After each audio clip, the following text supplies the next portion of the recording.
Hey guys, Thomas here at MarineMax in Greenville, South Carolina.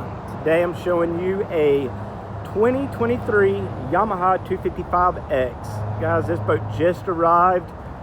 Beautiful boat. I'll give you a little walkthrough on it. Of course, it does have the fixed tower with the full bimini. You'll see it's got your wakeboard racks on the side. Boat is set up for water sports. Offers lots of different features. Of course, it's got the Yamaha swim deck, which is so attractive, easy for hanging out, getting on and off when you're just hanging out and relaxing. You will see it's got a nice table back here. You do have a remote for your stereo located on the back. Walking aboard the boat, you'll see you got some speakers back here on the back. Of course, guys, these seats do slide forwards and backwards, and you have a nice transom walk through. Boarding the boat, you'll see everything is all digital controls, electronic controls.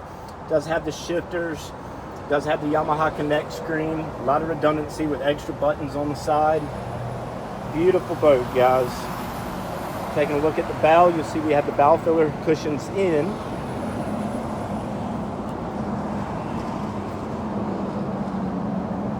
Beautiful boat, ready to go. For more info, please stop by Greenville, South Carolina MarineMax, or give us a call. Thank you for looking and have a nice day.